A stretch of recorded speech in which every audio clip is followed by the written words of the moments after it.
Vâng, xin chào tất cả mọi người nhé. Hôm nay thì mình sẽ giới thiệu với mọi người một cái máy mình mới chế tạo ra, đó là một chiếc máy ép xôi, ép cơm. Ở đây thì các bạn ở bên trong thì rất nhiều bạn là nhà có làm nghề cơm cháy. Thì sẽ rất là rõ cái mục đích sử dụng của cái máy này. Và ở đây là một chiếc máy ép xôi để các bạn có thể làm gà bó xôi.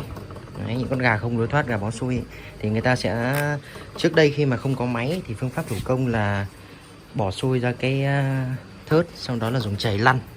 Thì bây giờ khi mà có chiếc máy này thì các bạn chỉ việc bỏ xôi. Đây, chúng ta có thể kéo cái tấm này ra, đặt xôi lên đây, cho vào, và sau đó là bật cái công tắc khởi động này, thì sẽ có một lực ép từ trên xuống để ép dàn mỏng cái lượng xôi gà của chúng ta ra. Sau khi ép mỏng thì các bạn sẽ kéo ra và đặt con gà lên đây, sau đó bó xôi vào. Thì đối với các cái tấm nhựa này thì đã được bọc bằng một cái giấy bọc thực phẩm như này, thì mang lại cái hiệu quả vệ sinh sạch sẽ và nó cũng sẽ không bị dính. Cái lớp túi bóng này chống dính rất là tốt. Ở đây thì phần khung thì được mình làm bằng inox. Ở đây thì đối với các cái dụng cụ chế biến thực phẩm thì mình nghĩ là nên dùng inox, thì nó sẽ cho cái độ vệ sinh sạch sẽ hơn và không bị rỉ, tránh bị han rỉ.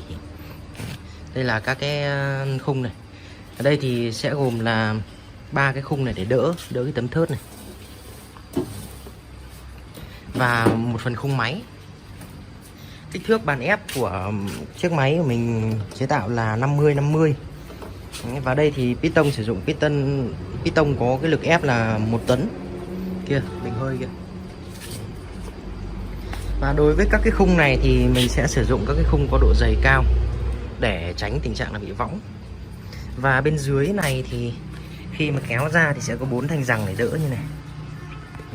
Bởi vì khi mà các bạn đặt xôi vào ấy thì cái tảng xôi to ở giữa này nó sẽ làm võng cái tấm giữa này, nên là chúng ta phải gia cố cái phần này thật chắc. Đấy. Còn ở bên trên thì cũng là một cái tấm mặt bích to để có thể ép dàn mỏng xôi xuống. Thì ở phần giữa này là mình đã thiết kế một cái mặt bích có thể tăng chỉnh độ cao thấp dày mỏng của xôi ở đây. Các bạn sẽ vặn cái mặt bích này, nối 4 con ốc, vặn cái mặt bích này và siết con ốc cổ này lại. Đấy. Ở đây thì sẽ có 4 con ốc để chúng ta chỉnh cái độ nghiêng của cái mâm này, 4 con ốc này chỉnh độ nghiêng của cái mâm, nghiêng lên nghiêng xuống. Ở đây thì tạm thời mình gá thôi, còn đến chiều mình sẽ thay bằng 4 con ốc inox. Đấy, để đảm bảo cái độ sạch sẽ. Rồi, và bây giờ thì mình sẽ cho máy hoạt động thử nhé. Và ở đây thì bình hơi chúng ta sẽ sử dụng một cái bình hơi 60 lít như này, và có cái áp lực là khoảng 7 cân. Đấy. Ở đây thì các bạn nên dùng một cái bộ lọc khí như này để nó lọc sạch hơi nước đi, để đảm bảo sự sạch sẽ cho piston nhé. Khi mình gạt cần khởi động thì sẽ có một lực ép xuống.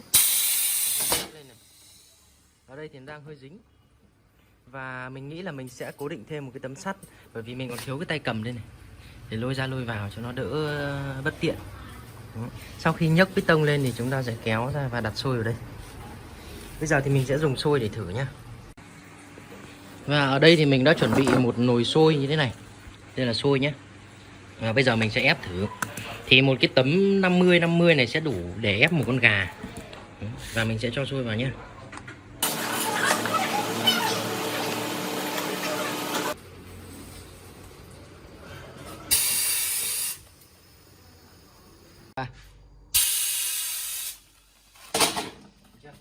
Quay gần vào đây.